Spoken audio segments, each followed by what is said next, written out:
Good. Unique perspective of, start with their wide receivers, obviously big. You've seen other big ones, but where are these guys and what's their passing game like?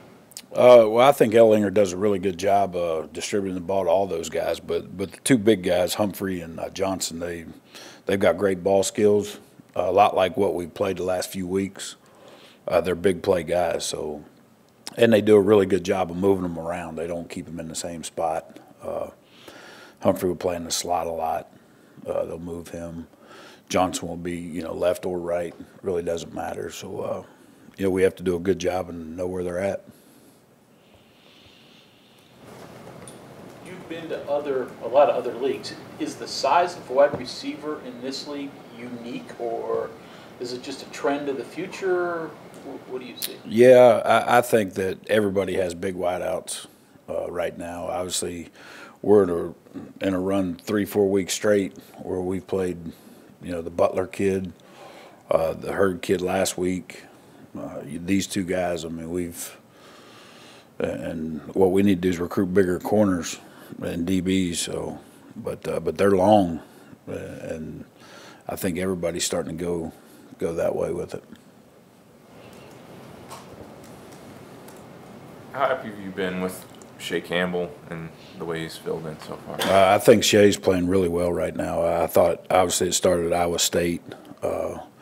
And just his consistency over the last couple of weeks, he's getting better. And, really enjoy watching him play right now. He's making a lot of plays and making things happen. So happy with where he's at. And he'll continue to get better the more reps he gets. And so it's a good problem to have 2 or 3 guys that you can actually play with and, at one position and not have to pull a safety down or, move a guy. So it's good. Dana was saying that Qualls and Ferns should start practicing this week. Who makes the call on whether they play, you or Dana? No, the doctors. If they tell me they're ready to go, and then we look at them in practice. That's something Dana and I will talk about. If we feel like they're ready and the doctors clear them, then we'll play them. Tony, along those lines, they know how to play, those guys, and they have roles, but you seem like you, despite everything, have a little continuity with Shea for a couple games, Giovanni, and do you put them in roles where they're specialized on packages or third downs? Do you put them in as just pure backups? I understand it's very early, but still, where's your thinking, in what direction, I guess? Yeah, I think that, and these guys, the good thing about it, they haven't missed anything from a meeting standpoint. They're in every meeting. They know the game plan every week moving forward and going into each game. So, yeah, those guys would play a big role in every down defense. And then Qualls is a guy that, we like to use on third down to be that extra pass rush guy and things like that. I know it's next man up, obviously, but with what's happened at linebacker all year, has it surprised you that you've had guys step up the way they have? Not really. I thought after spring ball, and I told you guys this back in April, that I thought Shea Campbell was going to be a guy we could count on, and he's done that for us. So now moving Giovanni there, obviously that wasn't in the works or in the plans, and it happened. But I think that he's holding up really well. How much has the D-line had to do with what you're doing at linebacker? A lot. They do a really good job of taking on blocks, two-gapping some things, and hold us off to let us run. And I think that's what we do best at linebacker right now. We've got some guys that can run and make plays and, get some penetration in the backfield, things like that. So it frees them up. If Giovanni has to take on 300-pound linemen every snap, he's not going to be very productive. If you get more out of Qualls down the stretch here, will that allow you to be more versatile with what you do with Giovanni? Yes and no. Maybe rest him a little bit on third down, but I'm not gonna mess up what we've built and where we're at right now. We have pretty good momentum, and our kids, are playing well together. So we're not gonna screw that up right now. What does Sam Ellinger bring to the table at quarterback, and what makes him different compared to other quarterbacks he played this season? Well, he's obviously his running ability and all the quarterback design runs that they have for him. He's a big kid. He's hard to bring down, and you see him against everybody break tackles. You have to get a lot of people to the ball, and then he can throw the ball.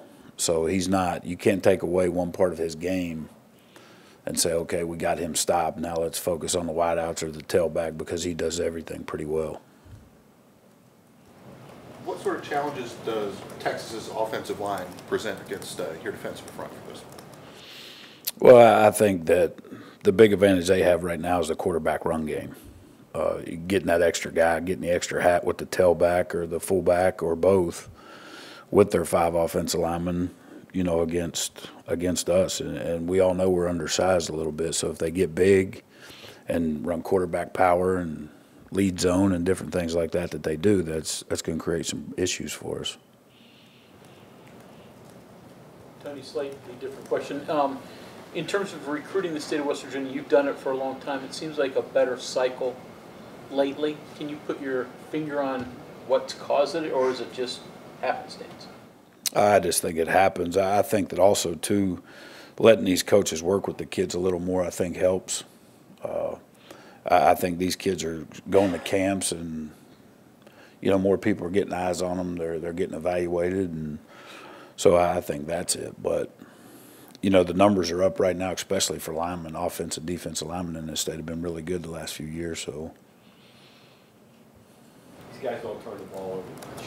Is it schematic? Is it not taking risks? Is it just because they're good at protecting the ball? What do you see on tape?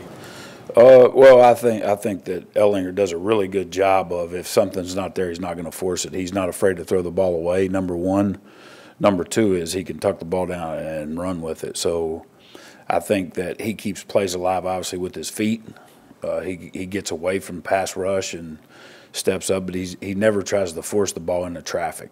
He'll make the easy throws if he has it. And he'll throw some vertical shots and one-on-one stuff, but he sees what you're in, and he identifies it, and doesn't take a lot of chances with that. With that said, do you keep a spy on him then, or do you just blitz him all the time? Do you have a player that's assigned that just, if he tucks it and runs, you got to stop him? Well, hell, I'm not going to give you our game plan. Nah. But, no, there's a little bit of everything of that involved. We have to be, when we're rushing 3 and dropping 8, we have to have somebody accounting for him, because if he can't find it, he's going to take off and run on us. And if we blitz him, you have to take your chance. Can we tackle him once we get there? So that's going to be a big challenge for our guys. Is it important to have the right guy spying because he's 230 pounds? Yeah, it's no, and he runs well. Yeah, he's not. It's not like he's a 5'5" guy.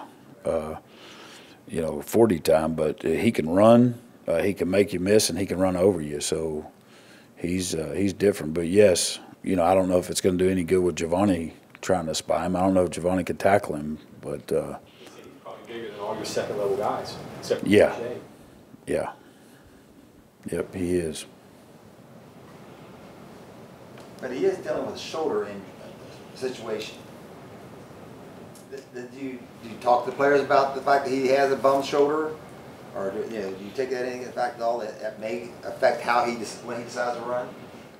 Yeah, I don't know. When you look back at the Oklahoma State game, I don't know how much he practiced or threw the ball, but it didn't look like he missed a beat. He kept him in the game, obviously, running the ball, throwing the ball. So I didn't see anything at all. He wasn't favoring it. When he would take off running, he wasn't protecting it. So I don't know if it was just banged up for a little bit and he's all good or what it is. But no, we don't discuss that with our kids because I don't want them focusing in on, well, he has a bad shoulder. Or that doesn't really mean a whole lot. If he's out there playing, we need to be able to defend him. So. What's your thoughts on their tailback? They're playing the freshmen a lot more now. What do you see there from them? Yeah, they're playing 3 tailbacks, but the Ingram kid, I think, who you're referencing, he's a good player. He's big, he's explosive. So he's really what they've had there in the past. He kind of fits that mold. he's a big kid, and again, it's going to be rough to bring him down with one guy. We got to get guys to the football, and again, when you have a running quarterback, you can't commit too many because then Ellinger's going to pull the ball and get on a perimeter one-on-one. So we have to do a really, really good job on the run, and we have to stop that and turn them one-dimensional. One cut and go guy? Power guy? He's a power guy, and he can make you miss. He's a good player. Tony, you know their offensive line coach, and I think back to your initial stabs here, your first go-round. A lot of coordinators and head coaches, and I'm sure people who want to be head coaches. Something about that group of players or coaches or the I don't know, the brain trust or I don't know, talent factory in the coaching room that's kind of propelled and escalated so many guys up to pretty good careers. Yeah, you talk about our first staff here. Yeah, some of them just like it was always I think Butch, Todd. It just goes on and on with assistants who wanted bigger things. Yeah, it's Herb and I have it goes way back to 1994. My senior year of college, Herb was actually our defensive coordinator. So, and then worked with him at Glenville for a year, coaching DBs, and then after that we got reunited here. So, but Herb's a good friend, and he's a heck of a football coach and does a great job. So it's going to be good to see him. But back to your original question, I guess, is we've had a lot of guys off of that original staff that have moved on and done some good things with their careers. Any explanation for that? I mean, you guys are doing some cutting edge stuff offensively and defensively, and it seems like that became common. Is that a good explanation? Well, I think that's part of it. I think the other thing, when you look back, the run we had from 05 to 07 and winning 33 games in that 3-year period, guys got some opportunity to go coordinate that were position coaches. Guys that were coordinators got to go be head coaches, and so it worked out well. I think we had a really good staff, and people noticed it, I guess. It's tough enough to go against running backs that are in this league or almost any league today. Do you ever think what it might have been like to go against Earl Campbell, Ricky Williams? No, glad I wasn't coaching then. Yeah. Wide receivers, they've got big guys. How do they match up with the Iowa State guys? What do you see from them? The difference between them and Iowa State is Texas has 2 of them. Iowa State only had 1, so it's not good for us. We have to do a good job of getting hands on those guys early. If it turns into a jump ball situation down the field, we're not going to win many of those. So we have to do a great job with that. With our second-level defenders, our safeties, our linebackers, we have to make sure we're rerouting and trying to get hands on those guys early and not letting open up and get down the field on us.